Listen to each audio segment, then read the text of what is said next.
Our first keynote speaker is an assistant professor of social research and economic thought at the Tim and Steph Bush School of Business at the Catholic University of America. Her primary areas of research include economics of education and religion, family studies and demography, Catholic social thought, and political economy. She lives in Maryland with her husband Michael and their 8 children. Please give a warm welcome to Dr. Catherine Pakaluk.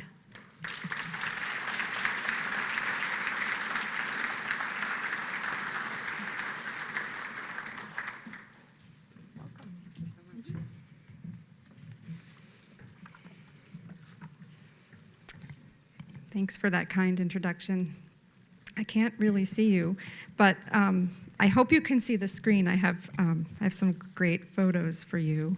So while you're eating, move if you cannot see the screen, if there's a column in between you. So it's a really deep pleasure to be kind of helping to kick off this great gathering this morning. I want to thank Joe Rutten for his invitation, his comments, and for his leadership here, and also the bishop for his spiritual leadership. And then I also want to thank Father Jim for that great homily this morning where we were able to think a little bit harder about rocks and the importance of rocks. It was as if he queued up my talk this morning. I'm going to talk a lot about rock today, although indirectly. So I don't know if most of your visitors are new to South Dakota, but I can boast of having been here once, and only once before, and actually to Sioux Falls. And so if I can find, looking for my clicker here we go. Did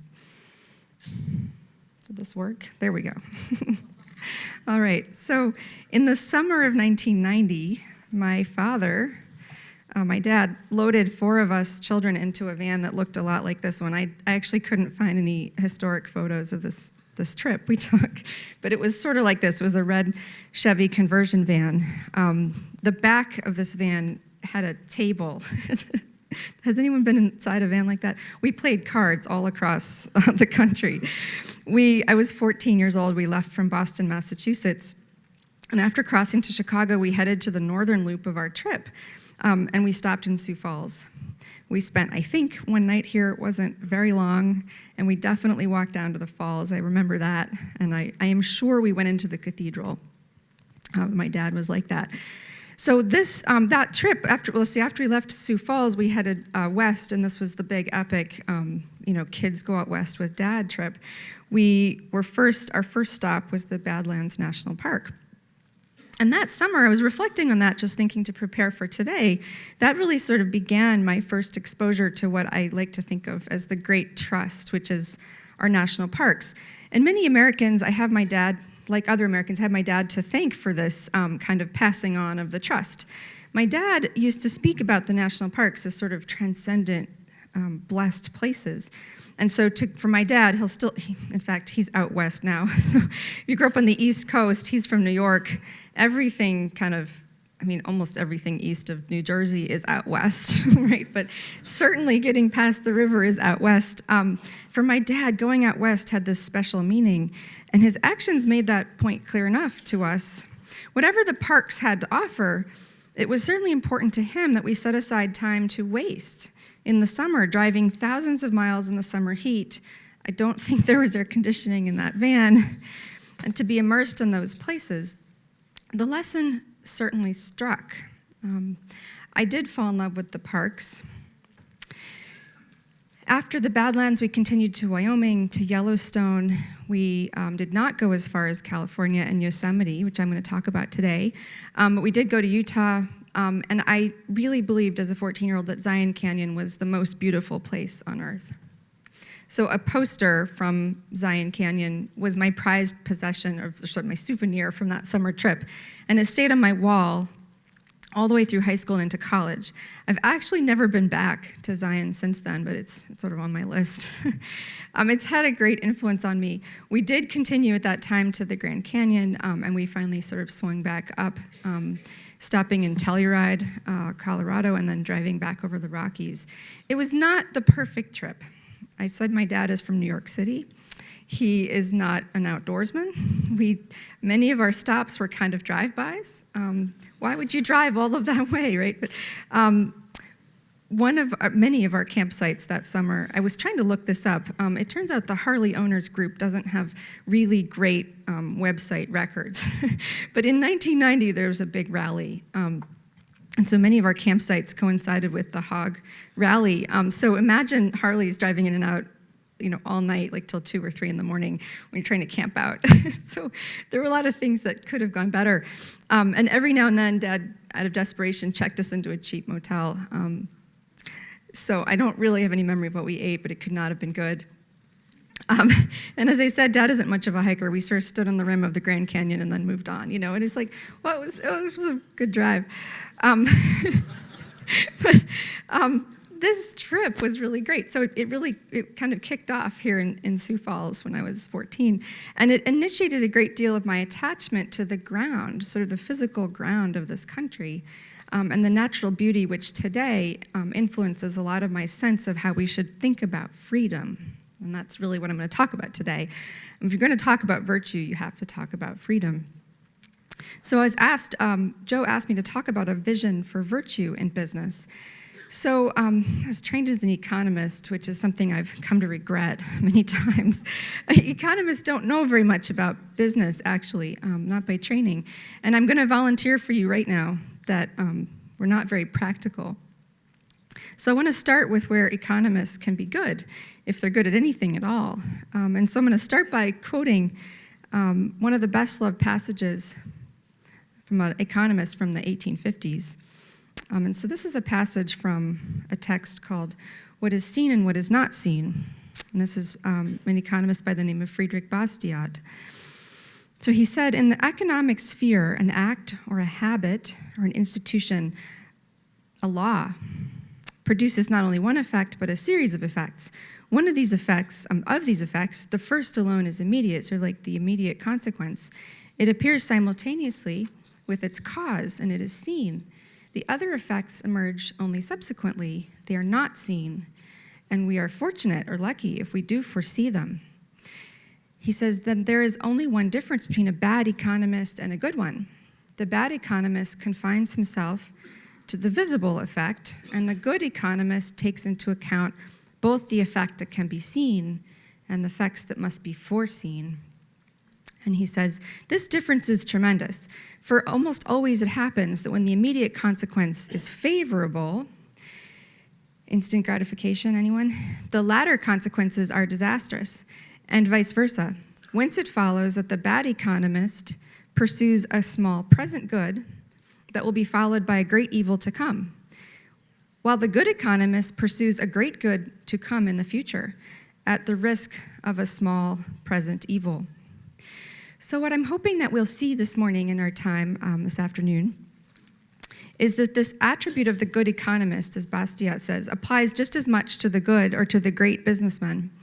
For freedom is a kind of canvas upon which we pursue what is great, but at personal cost.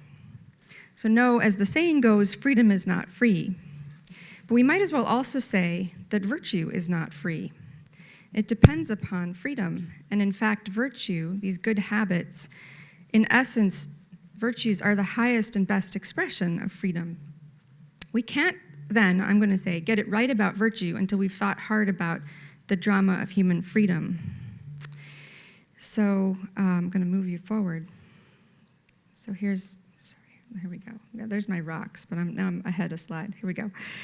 So as an illustration of what I mean by this problem of freedom, I'm going to start by saying that it was 160 years after Friedrich Bastiat published this commentary on September 6th of 2008. Maybe some of you remember this. 23-year-old rock climber Alex Honnold recorded this entry that you see on the slide in his journal. And it kind of reads, regular reg northwest face, 511D solo, 2 hours and 50 minutes en route. The Higbee, 510 bypass, sketchy on the slab. So what is he talking about? So that's the slab. Actually, the slab is the very, very top part, right before you get over the edge. So that's Half Dome. Now, the regular northwest face refers to the northwest face of Half Dome, which is this iconic granite peak in Yosemite. Maybe some of you have visited. I have never been. The regular northwest face of Half Dome is 2,200 vertical feet of climbing on surfaces that typically afford only the merest suggestion of handholds and footholds.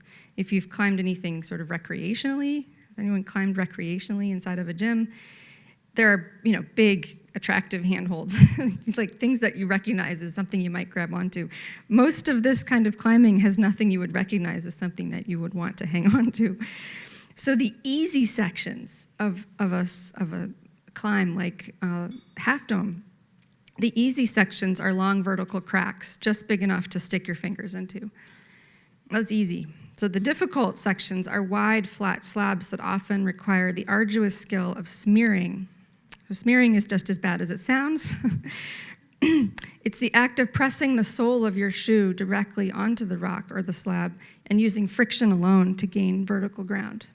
So you typically, in a smear, you don't have anything to put, you can't pull up, so you have to, it's just terrible.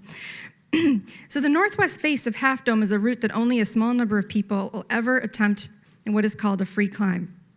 That is, you have a harness and a rope. You're clipped in to ropes that are tacked up by the climber along the way. In such a climb, the climber really does all the climbing.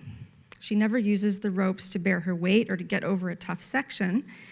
And when one has completed this climb, one has really climbed the route. You got your whole weight up the whole side of the mountain. And when one has completed this climb in this manner, especially for the first time, people will say that the route has been freed. Like we've figured out how to climb this without any kind of external support.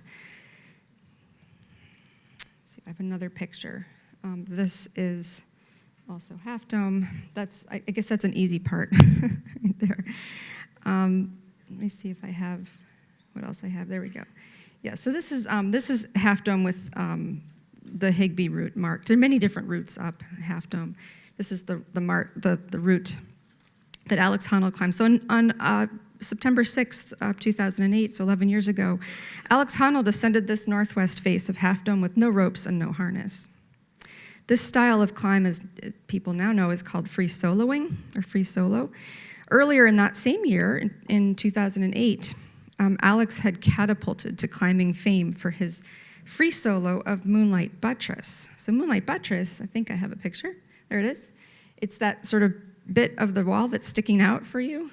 This is in Zion Canyon. So this is 1,200 feet.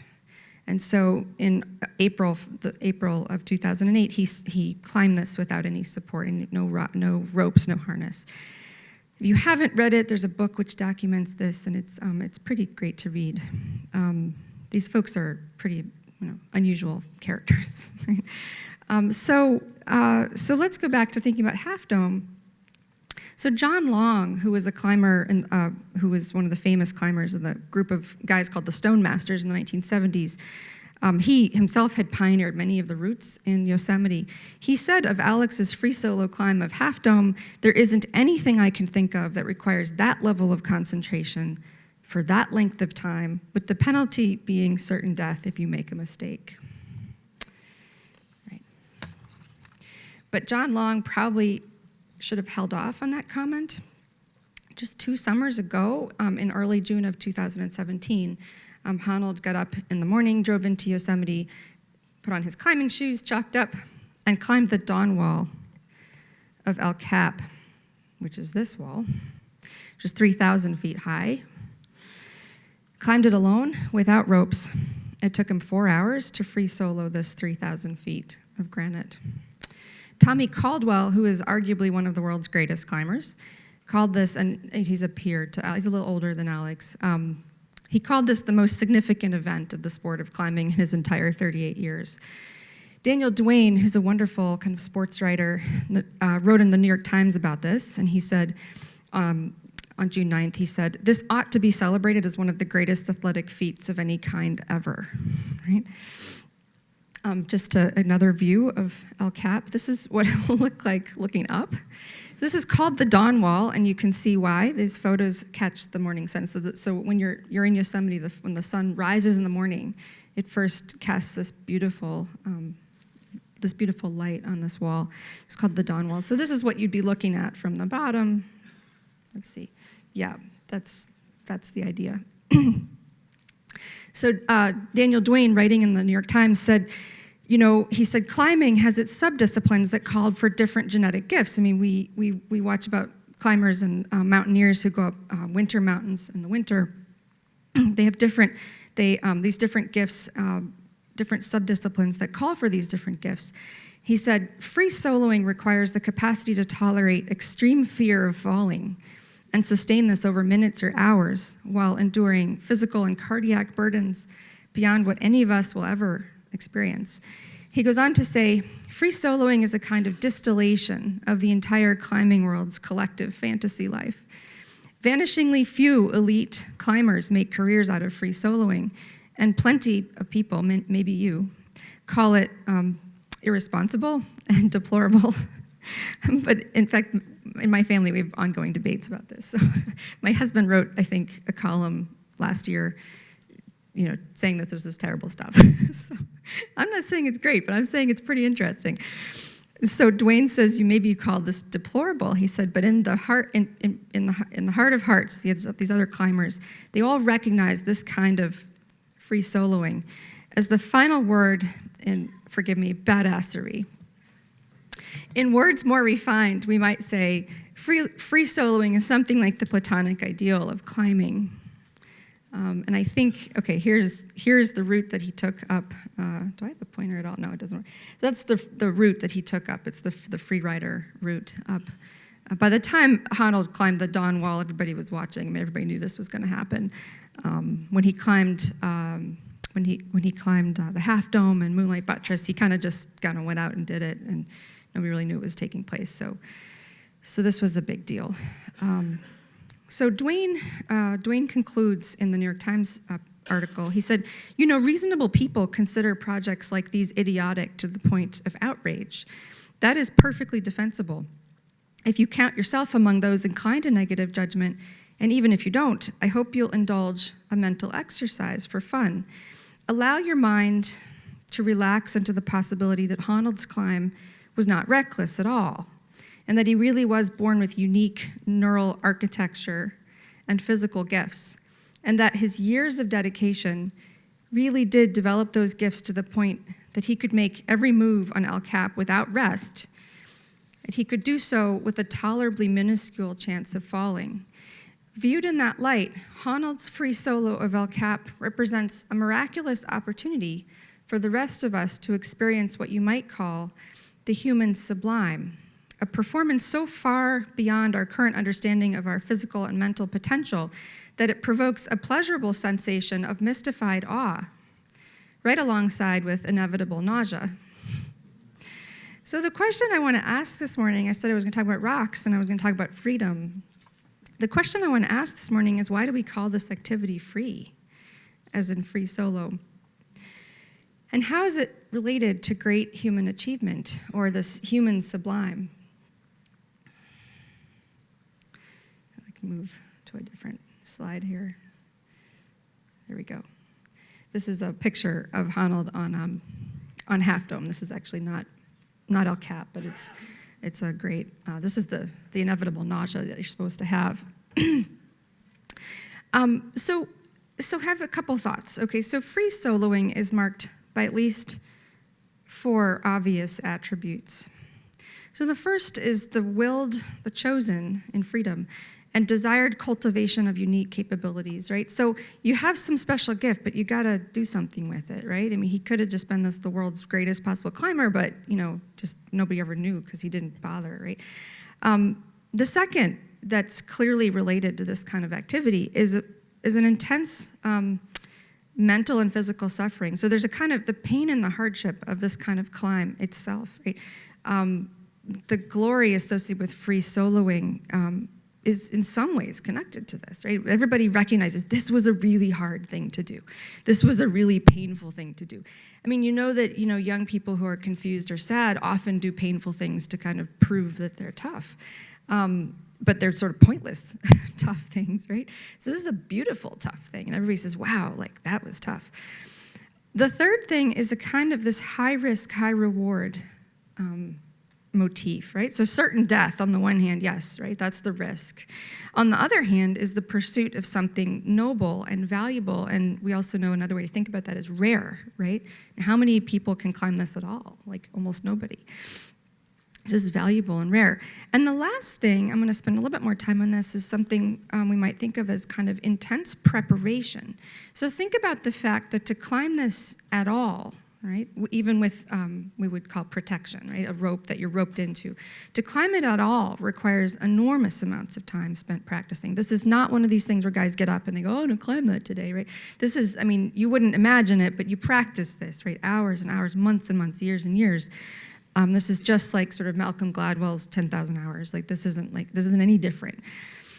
So to do this without a rope at all, no protection, what Alex does requires even more preparation. So he's not reckless in that sense. I mean, he believes he's practicing more because he's going to do this without ropes. So let me say something about that. So when Dwayne was writing about Honnold, he said, look, Honnold rehearses these big free solos on rope first. He goes up with ropes. And he commutes up and down. He'll get a big chunk of rope, and he'll commute up and down a whole passage. And every passage, every move is dictated, right? There's no step he took, no hand or foot step he took going up that 3,000 feet, which wasn't pre-memorized. He knew where every finger and every toe was going to go all the way up. It's a remarkable kind of activity. These are the steps, the sequences of moves like a ballet. They're rehearsed and memorized. It's once you start to figure out what they're doing, it's kind of remarkable. So Dwayne says Honnold will go for days to work on a tricky section of 20 or 30 feet. Right? He memorizes long sequences of complex movements like a middle schooler memorizing pi out to 100 places.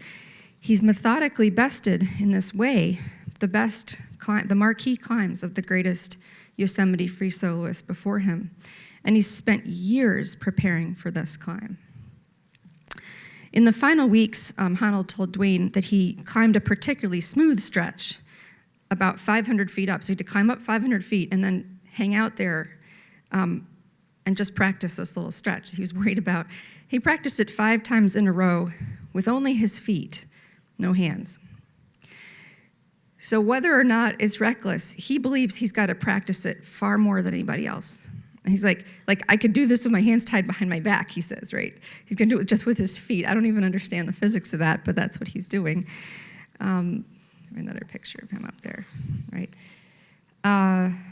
So free soloing, this thing we're calling free, this use of freedom, it requires more preparation and not less, right? So this is really interesting. So taken together, I kind of want to suggest that the great climbers of the world who consider free soloing, as Dwayne says, as the kind of ideal of human achievement in climbing, they're not wrong. And they're not necessarily wrong to call this free. For freedom in the human sphere, I think, always involves a kind of fruitful marriage or union between creative genius and willed self-discipline on the one hand, and a mastery of the building blocks of nature on the other, what we might call the givens at our disposal, right? We can't change reality. There's some rules that apply. And Honnold knows what rules apply in his sphere, right? And he's figured out how to sort of best them, like they're problems to solve. Guys that recreationally climb, there's these gyms, you can go to these gyms, and people just climb for fun after work or whatever. They build these puzzles on these artificial rock walls, and they call them problems. And the route setters, the whole job of the route setters is to kind of put these nice, comfortable handholds into places where it might take you a few hours to figure out exactly where to put your hands and your feet and balance yourself so you can get up them. So, you have to master the given. So Honnold is doing this. So this conception of freedom, right, obviously I'm pushing a conception of freedom which is not like the normal one. The reason people call this free soloing is because there's no ropes, right? That's not what I'm saying. There's no ropes. It's a conception of freedom that's connected to human achievement or this human sublime. There's no freedom without mastery. But the greater the mastery, the greater the potential for achievement. Mastery here isn't sufficient for human achievement, right? You can master something and then just not not do anything cool afterwards, right? But it's necessary. So mastery together with human desire and self-discipline and genius, which we might call like inherent capacity, capabilities, they always combine together in a genuine case of human achievement. I think I have another one here. There we go. That's an easy section. There you go. So what constitutes great human achievement? So let's move beyond just genuine human achievement to great human achievement. So great human achievement seems to be marked by having a lot of the 4 characteristics I read. I'm suggesting that these things admit of degrees, right? So there can be great capability or small, like great talent or small. There can be great and small risks taken. There can be great suffering and small suffering. And there can be great mastery or small mastery. So great achievement, what we typically think of as greatness, is marked by these things.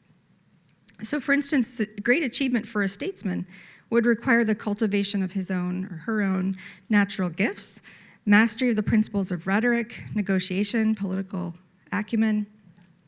And also for great achievement, a statesman would have exercised this mastery, this is important, in a time of crisis, right? You could, like, maybe there's somebody out there who's like the greatest politician ever, right, or statesman, but nothing bad ever happens, so there's never a field for his greatness, right? So there has to be sort of a crisis, maybe a nation at risk, we might say, or a nation on the brink of war, a time when great value would come from his or her great actions.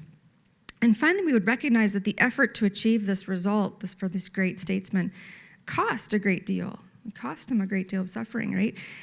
So there are lots of examples we can think of, but Lincoln maybe provides a kind of textbook case of natural gifts, almost unusual natural gifts if you study Lincoln's life, right? But preparation, he prepared those gifts. There was a time of crisis. He perceived that there was a great value to be achieved, and then the deep personal suffering that Lincoln went through to achieve what he achieved. And that was all before, he suffered very much before he paid the ultimate personal sacrifice.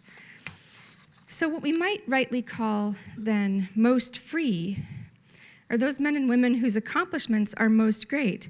And this is sort of fascinating, and why I've said that I think that those people who call Honnold's activity free are not wrong. We might even go so far as to say, as the greatest of all the free solo climbers, that Alex Honnold is the freest climber we can think of. Let's see, more picks. There we go, one more. What I've been saying up to now gets close to defining freedom, not as a condition, like you don't have any ropes, right? But also as a virtue, as a habit, a kind of virtue oriented to human achievement and to greatness, ultimately oriented to heroism, as Joe mentioned this morning, and towards holiness and toward the end of human life. Of course, I don't think we're all called to climb these rocks, right? But we are all called to use our freedom in this way. So where's our canvas? Where's our rock wall? So I do think this sense of freedom as being at the service of greatness, I think it's intuitive to us. Maybe it's even a little bit self-evident because we do have a sense, we do naturally honor these things that are rare and beautiful and require a lot of preparation. But not all self-evident things are obvious. It sometimes takes time to unpack them. So I'm offering this story of the climbing as an illustration of freedom as a kind of freedom as self-mastery, and mastery of nature, mastery of the givens, and the working with and through the limits. So before applying this to the illustration of business, I want to say one more thing about freedom. I want to turn really briefly, just very briefly, to a passage from the Pope John Paul II, who many of you probably read some things that he wrote. He wrote a great letter kind of on economic life. It was about many things, called Centesimus Annus. And in this letter, he said something about freedom, which was startling. So I work with a lot of people who think hard about freedom. Many of those people are not religious people, and they're what we think of as libertarians, pretty hardcore libertarians. And one of those who had really interesting things to say, but who also was not very religious, is Milton Friedman, who's at the University of Chicago. Milton Friedman won the 1976 Nobel Prize in Economics, and he read Centesimus Annus, which was celebrated as being a very pro-business or pro-market encyclical. And Milton Friedman kind of said, he said more or less, This was a great letter, he said. Kind of like the church has finally understood about business and markets. And then he said, but I got to confess to you, and now I'm quoting, one high-minded sentiment of the Pope passed off as if it were sort of self-evident, he said. It sent shivers down my spine. So this is Milton Friedman saying this about what the Pope said. And he said, what was it? He said, the Pope said, obedience to the truth about God and man is the first condition of freedom. And so Milton Friedman said, well, come on, whose truth? Decided by whom? Am I hearing echoes of the Spanish Inquisition? So this is Milton Friedman. This is a great libertarian talking about how really this is really twisted. So John Paul II's idea of freedom is really not working for me. He's like, I don't get it. So it's really interesting that he now I got to say that Milton Friedman's like nothing's going to get by him. So he read all this stuff. He thought it was great. I think it's insightful that he called this out because if you want to define freedom as obedience, you have some explaining to do, right? It's not what anybody thinks of as obedience, as freedom, sorry. So I think that although Friedman didn't understand it, he was insightful to pull it out, right? It's like he caught one of the toughest things in that whole document, which is not short, by the way. It's an arresting statement, and if you think it over, it seems to endorse, it seems like John Paul II is talking about an account of freedom or liberty, which is just irreconcilable with this idea that we have, right? This idea of freedom as being kind of without constraint. How can you be without constraint and also be obedient? Well, there's another one. I've missed another. I was going to show you a picture of John Paul II here, but I got another picture of a climber. Another easy section there. So John Paul II wants to say that obedience is the condition of freedom. So think about how obedience has kind of there's two ways we can think about obedience. The first way is the more common way. Like we think of obedience as the characteristic of a person who follows the will of someone else, like your child or dog. Dog isn't a person, but a dog could be obedient. Someone who's submissive or subject to another's rule or authority. Another way of thinking about obedience is a characteristic of things that exhibit what we think of as natural or involuntary obedience. So sometimes we say that the planets, like the thing about the planets are going around and around, that they obey laws of planetary motion. You hear that language. So there's another way we sometimes talk about obedience, which is in relation to kind of laws. So the first meaning describes these persons who make voluntary choices to follow things that are set up by somebody else. The other describes objects that find themselves, like a planet finds itself, or is found to be, subject to laws which govern the planet. So here's the interesting thing. It seems to me that if we think about unpacking what the Pope was saying about freedom, he seems to be proposing that human liberty, what it means to be free, or to exercise our liberty well, is it's characterized by the both senses of obedience. That in the first sense, we have to make a choice to follow some of those givens, right? We have to make a choice to subject ourselves to certain difficulties, right? The second is that we sort of discover that we're governed by certain laws. So there's certain rules of the game and certain ways that we can succeed. Honnold does not get to make up the sort of laws of physics which govern his upward motion on the wall. So it's a little bit of a kind of fruitful mixture of the rational nature. We make a choice together with the animal nature, right? Like it's a bunch of things about our lives that we don't get to make up. So notice that this idea is kind of an unpacking of this rational animal idea. So we're both a rational actor with a free will, and we're also, at the same time, like the beasts, governed by rules and laws that we don't get to make up. But it doesn't stop there, right? On these terms, freedom is characterized by kind of a paradox, right?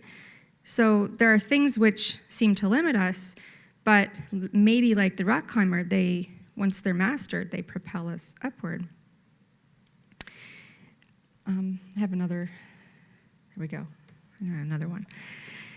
So thinking about rock climbing again, free soloing seems like the very definition of liberation. Like he's a free guy, right? He can get up in the morning and just go out and do this thing. Like he's way freer than I am, right? You know how much stuff I would need to get 10 feet up the wall? So he seems like the definition of liberation, as if like the laws of gravity have been dispensed with. But it's only by virtue, in his case, of discerning and depending upon, or kind of mastering, the laws which govern the art of climbing, that Honnold attains what seems like freedom. He seems like he's free from the law, right? Like he's above the law, but he's not. He's totally governed by the law. He will probably die doing this one day. These laws still apply to him. So the greater preparation that he exercises, the greater mastery, we can think of that as like obedience, right? It's a kind of obedience to the givens in his particular field, right? And this is not that shocking, I think, when we start to think about it this way. It's certainly unsettling to Milton Friedman, at least the idea that there might be laws governing persons, right? How we relate to each other, a kind of truth about God and man. Now, I don't think that Milton Friedman would have hesitated to agree with the proposition that there are knowable and observable laws that govern human interactions. In fact, he spent a lot of time talking about those things, like the laws of markets and the laws of states and the laws of institutions. And Friedman would have said, sure, that obedience to those natural structures, markets, natural markets, he would have said, are one of that kind of obedience to sort of work with the natural market structures is one of the bases for the free society. He would have said that. But it is doubtful to me that Friedman, in fact, we know he didn't, that he would have been able to shed any light on the paradox or this tension, which is what I'm calling like at the heart of the challenge of freedom. Like, how do we place limits on a thing which exists to get us beyond our limits, right?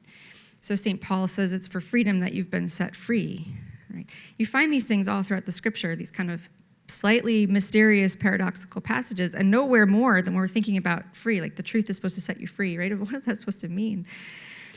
So in the time remaining, I kind of want to just move to applying this a little bit to how I think about virtue in business. And again, I'm not going to get practical at all. This is going to stay all on the level where the economists are happy to be. I do want to take a little bit of inspiration from some of the passages I found in Charles Koch's writing, in part because he, more than anyone that I've found so far, talks a lot about these kind of natural rules and natural laws. You can find this in the writings of many business leaders. We must operate in a world of givens, right? There's certain givens, and that your job is to master the givens. And mastery is hard. Like, we're mostly slacking off most of the time. I know I'm slacking off most of the time.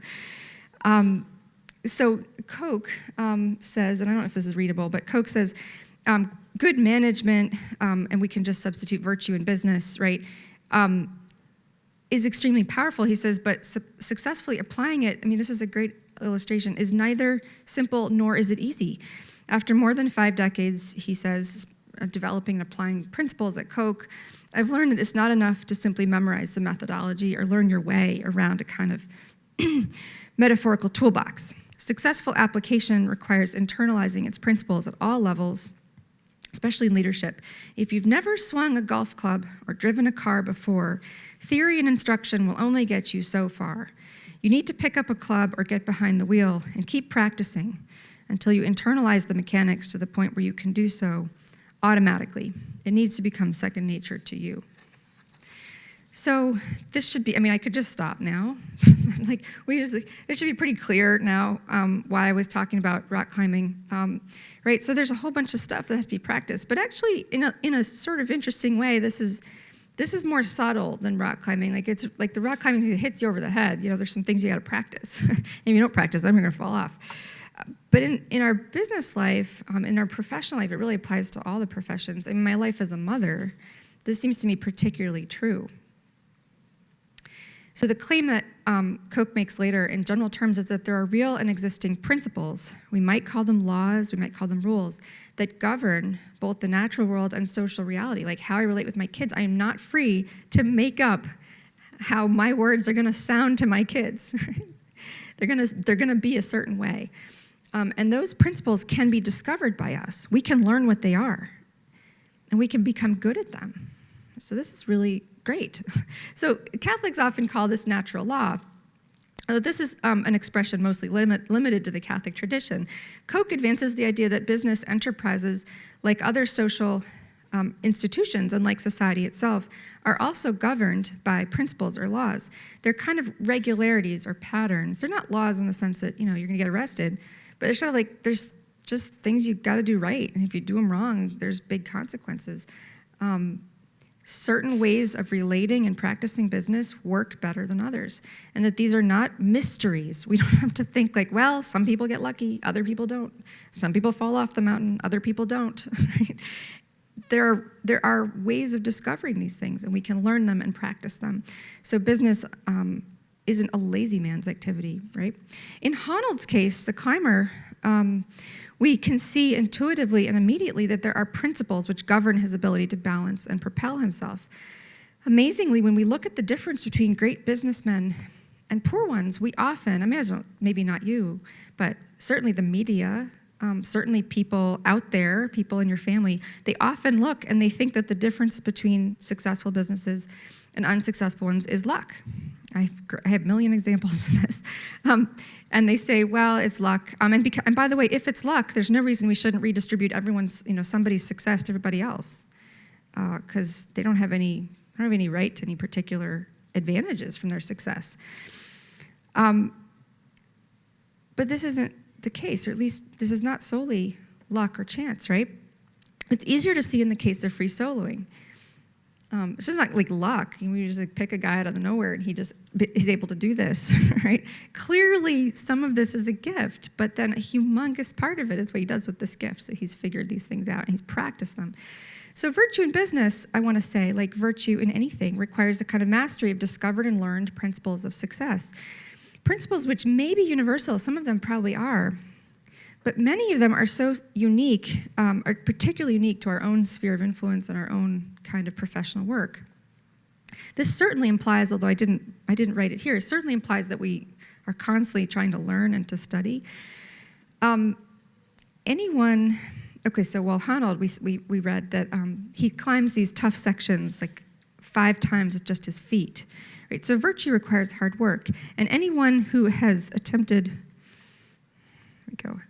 really attempted to swing a golf club knows just how apt Koch's golf example is. There are also many golf fanatics in my family, so I know a lot about golf. In fact, I've got 2 boys competing at drive, chip, and putt this morning. So trying to swing a golf club is much harder than it looks. There's just no easy way to swing like a pro. And even someone with a great deal of natural talent, like a Jordan Spieth, practices an insane number of hours. So most of us will never be as good at anything as Spieth is at driving a golf ball. And this is exactly why we celebrate his achievement, not because he just kind of got up there and it's like, my dad is not a golfer. I also mentioned he's not an outdoorsman, so he doesn't get it. We watch golf tournaments all the time. He's just like, oh no, it doesn't look that hard to me. It doesn't look like work. Try to be good at it. It's tough, right? So what about that characteristic of free activity that I highlighted as sort of suffering and pain and personal struggle? Well, this too is implicit in the passage that I quoted from Charles Koch. In business, we aren't mastering or practicing something easy. Virtue in business, like the principles of a good golf swing, are difficult to execute. So difficult to execute means that even with practice, when you get down to having to do them, they're still hard to do, right? If this weren't true, then winning major tournaments in golf wouldn't be so elusive, even for the great masters of the game, right? We know that a guy like Spieth, he's up there for maybe a year, and he's sort of then it's elusive for the next 3 years. Why? Because this is really tough, and it requires this bizarre combination of sort of mental, you gotta be mentally in the game at the right moment. They call it peaking, right? Everything has to line up. It's very hard. To the uninitiated, like my dad, who watch golf on TV, he says it's not work, but the sustained effort and concentration involved in winning a 4-day tournament is outrageous. Many players report collapsing after a major win and putting off their celebration until the next day. They're just too exhausted, just so much concentration. So the physical exertion of a climb like the free ascent of El Cap is readily seen. We can see what that physically means. And we might even readily assess the mental effort of keeping something like maximal fear under control for a length of 4 hours, all while exerting maximal physical energy. But when we look at successful businessmen, we look at professional people at any level of any organization, we do not readily see, so I'm recalling that Bastiat quote, we do not readily see the days, the weeks, and the years of sustained concentration, the effort and the planning that go into the practice of the work. And all of that while tolerating the fear of losing capital. This does not only apply to the men and the women at the top. This applies to every successful person at any level of an enterprise. That kind of entrepreneurship is always there, as long as there's sort of skin in the game, we can say. Because anyone at any level has to make these daily choices about investment of time, energy, focus, execution. There's just real sacrifice at there should be, right? I mean, so then when things aren't going well, people are really lazy, but there should be, right? When we're thinking of this ideal, there should be real sacrifice and hardship at every level. Kind of what is not seen, that Bastiat talked about, is the execution of learned mastery, sustained over long periods of time, and reinforced in hundreds of decisions. So this, what is not seen, is the kind of lifeblood. Let's see. That was what I wanted. There you go. It's the lifeblood of the enterprise. So the ideas of risk and value, or in Honnold's case, certain death and great acclaim, they are also readily applied to the practice of virtue in business. In the first case, we know that business ventures necessarily involve risk of capital. But on the other side of the balance, the real value is quite interesting. What is the thing that is noble and rare and coveted, like climbing El Cap? Surely there are various ways to think about this, but at the bottom, the quest for great enterprise is the quest to recreate, to co-create as stewards of God's garden, and in consequence to contribute to the overall development of persons, of communities, and the wealth of nations. One of Charles Koch's former employees wrote to him years later and said, "You had such a positive impact on me as in my career at Koch early on that Sue and I named our first son after you. I never told you this or anybody else." Now, that's not going to happen every day. But in business, unlike on granite, the crisis points, right, the field for human greatness, so I talked about kind of Lincoln, like there has to be a crisis point. There's a moment of execution. It's a kind of field. They're usually hidden. The crisis points in business are usually hidden. Again, I think this is why from the outside, people foster so much jealousy and envy in relation to people's success, because they don't see all of that hardship and the patient perseverance of men and women over decades. The virtue we're thinking about requires that businessmen, professional men and women, get up every day, chalk up their hands, and take very seriously the ways that they impact the human beings that they are responsible for, the real human lives and the well-being of those around them. To touch even one human soul in the way described above is to have moved the needle substantially, right? And this too is not seen. And that kind of moving the needle for other people, right? It's in many ways, right? It's more valuable than climbing a mountain, right? So I think I have a picture of him at the top. So finally, I want to mention the first aspect of free activity that I mentioned, the kind of cultivation of natural gifts and talents. This is a really important thing for business and professional life. Koch said, for instance, by developing the individual capabilities, like in a corporation, in an enterprise, employees make a greater contribution, et cetera. He goes on. So Koch doesn't say this directly, but this principle is critical for the entrepreneur as well as for the internal structure of the business enterprise. Because talents and capabilities, like, right, Alex Honnold is sort of like preternaturally gifted, right? How do you develop that? In raw form, people's talents and capacities are not seen. How do we know what we're good at?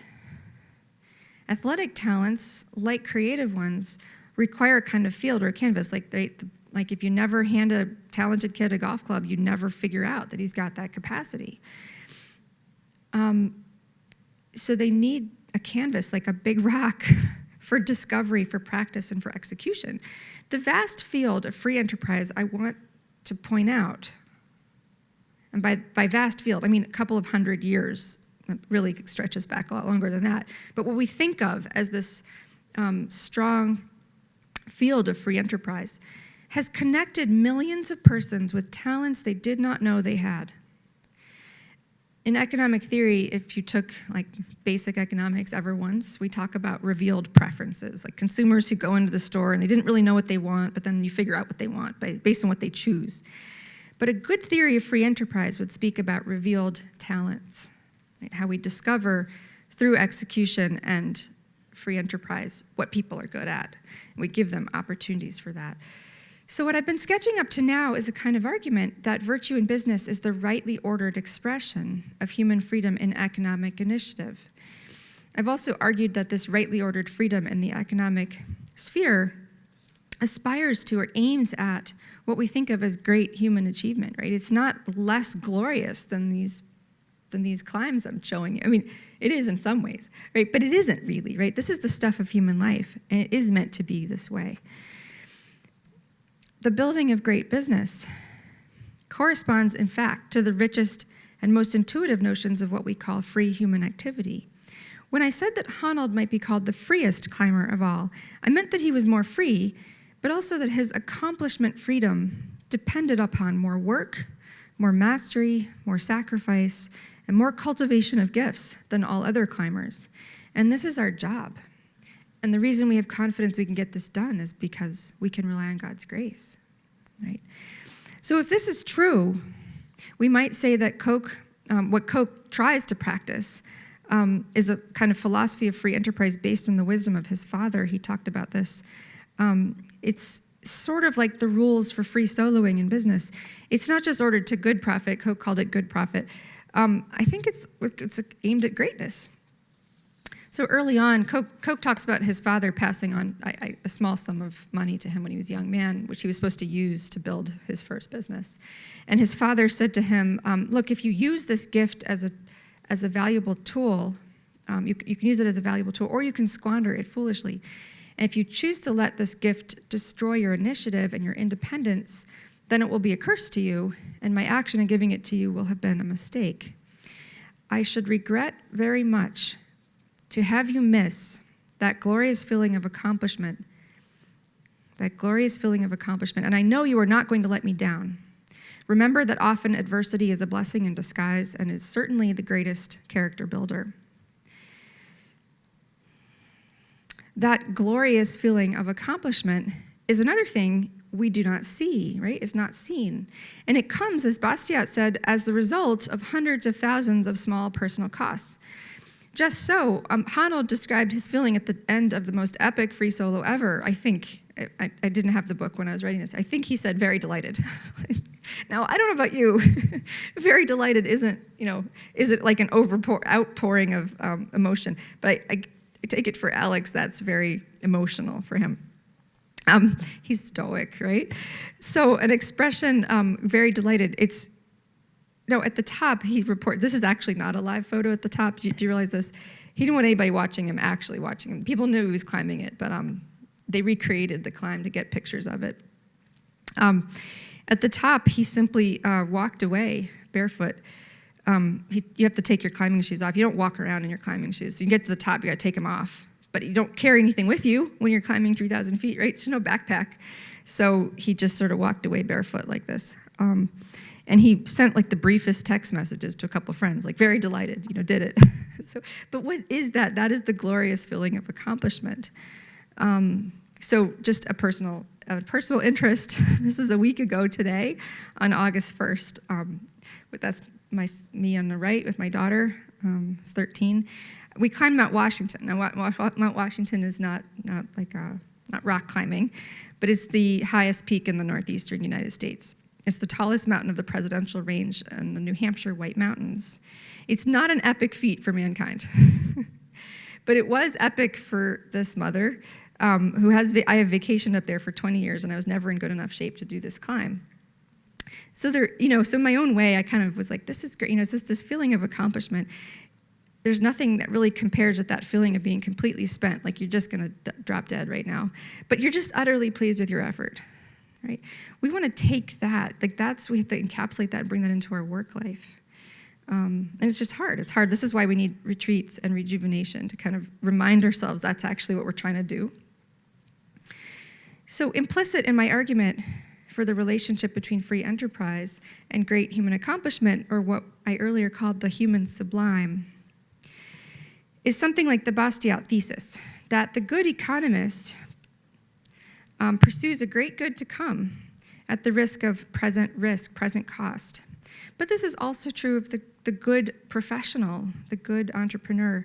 Virtue in business requires just this, that we cultivate vigorous personal habits, a life of prayer, sacrifice, hard work, self-mastery, sweat, weariness, and exhaustion in pursuit of a noble life that really does serve.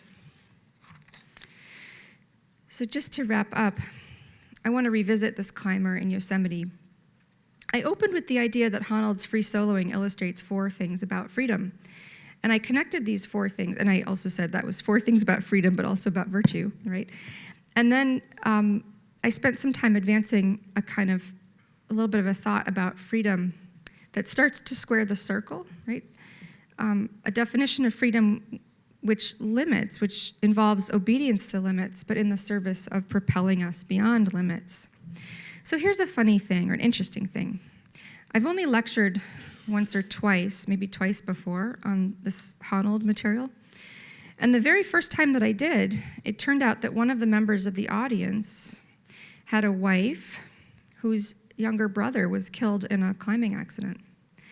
And a few days later, I'm not kidding, I ran into this young man's mother.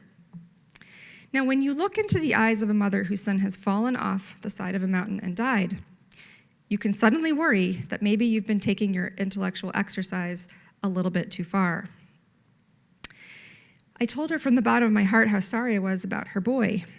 And I told this lady, who is a devout Catholic, I said to her, when I was young, because I grew up reading a lot of books about mountaineerings, I was really critical of this stuff. I was the person who thought this was all deplorable. And I said, oh, and by the way, you don't need to be a free soul. I mean, most people who die doing this stuff don't die because they don't have ropes. They actually have ropes and stuff. I mean, it's just risky whether you've got ropes or not. I said to her, this is true, as I've gotten older and thought more about it, I've become actually less critical of the risk that these people take.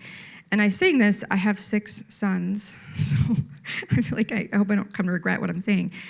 I've come to think that some people are born to testify in their fields of expertise, right? Sports, athletics, professional work, different ways, to the human sublime. And that's the reason for their gifts. I think this is true of all of us. And that this kind of testimony always involves a great risk. I remember when I was in graduate school, and a colleague of mine said, oh, you're pregnant again. she said, it was like my 3rd baby. She said, is that healthy for you? And her thinking like, oh, wow. I don't know how to answer that question. It's like, no, it's not healthy for me, right? There's risks. I definitely wasn't, they take a lot out of you. But of course, like in my mind, it was like, this is part of human greatness. Like, it's worth some bad veins in my legs, whatever else. So this is that's the meaning of human life, is to testify with God's grace to the human sublime. And that this kind of testimony that we're called to, it's always tough. It always involves a kind of risk. We think of it as really rightly as noble and beautiful. But we don't have great language for expressing that, right? So what do we say to the mom who lost her son? We say, well, I'm really sorry. We also say, but that was beautiful. He had a beautiful life, and I'm really inspired by him and what he does. So just so, the pursuit of virtue in any field of human endeavor will often look to us sort of from the outside as meaningless, as pointless, like pain for the sake of pain, like nothing gained. But this only points, this only points to the need to get it right about freedom and its purpose, right? The meaning of human life. To become, as I said before, well acquainted with the drama of human freedom, without which we are inevitably bound to get it wrong about virtue. So we all know that old quote from Lord Acton, I think, that liberty is not the power of doing what we like, but the right of being able to do what we ought, right? I don't like that very much. And others speak about freedom for rather than freedom from, right? So they think, well, what we really mean is freedom to do great things. And we think about these like freedom, like the right to do what we ought. I think John Paul II put it that way once. I think if we think of that as a simplistic call to be good, I think it falls short of the target, at least in spoken English. And I don't think they're good enough for thinking about the challenge of freedom. I think the ought in Lord Acton's phrase isn't sort of being good, right? But it's like being great, right? You're supposed to be great. So what if the ought isn't just sort of like being good? It's not bland and boring. What if the ought is giving your life away as a gift to someone else? Well, then the natural heroism of our youth, like when you're the kind of person that looks at that and thinks, I want to do that, I want to climb that, then it has a nobler objective, the quest to do the impossible. This is what God asks us to do. We aren't, in fact, ordered to being good. We're ordered to greatness, ordered to holiness. So calls to use our freedom in service of something must be about freedom for greatness. And this is true in business as in all other spheres of life. We don't say on our wedding day, I promise to love you when it's easy. There's just no greatness in that. We actually just promise what's sort of humanly impossible, to follow through till the end. And this is why we celebrate. That wedding day promise has no real value without our free assent. You need your free assent. If you get forced into it, it's not a marriage, right? So it's a free assent. We celebrate that people would freely volunteer to do what is basically impossible. Right? We promise, and it is we who promise. And we promise that laying down our freedom is going to be what gains it for us. So that's the secret, I think, that a Charles Koch, who's not religious, or a Friedman can only hint at. Like, they know there's something going on, right? But they just can't unpack it. They don't know what's going on. But John Paul II gets it better, and St. Paul lived it for us. And Jesus Christ, before all, he kind of modeled this. We might think in this context of Jesus Christ as being the freest man who has ever lived, right? Again, our homily this morning, our gospel this morning is the right one for today. Like, get behind me. You're in my way. You're an obstacle to me. I know what my mission is. It's not going to be easy. But Jesus Christ is free. He chose this freely. So he's the freest, most self-mastered man who's ever lived. What we naturally reject in our youth, when we're young and even maybe when we're older, is a kind of morality that's scrubbed of risk, nobility, hardship, and greatness. And just so we reject that in our professional lives, we'd be scrubbed of these things. Like, they're just boring. Like, life is boring, work is boring, what we do is boring. This is sounds terrible. So what is good is only good insofar as it opens up a field for human greatness and equips the would-be climber with his dawn wall. I want to say that as we continue today's conference, let us ask what we will build and how we will build it. Will we aim for the heights? Jesus said, Ducem altum, right? He said, cast into the deep. He might as well have said, as we say now in contemporary American English, dig deep. We are not here for the shallows. Prepare yourselves. Thank you.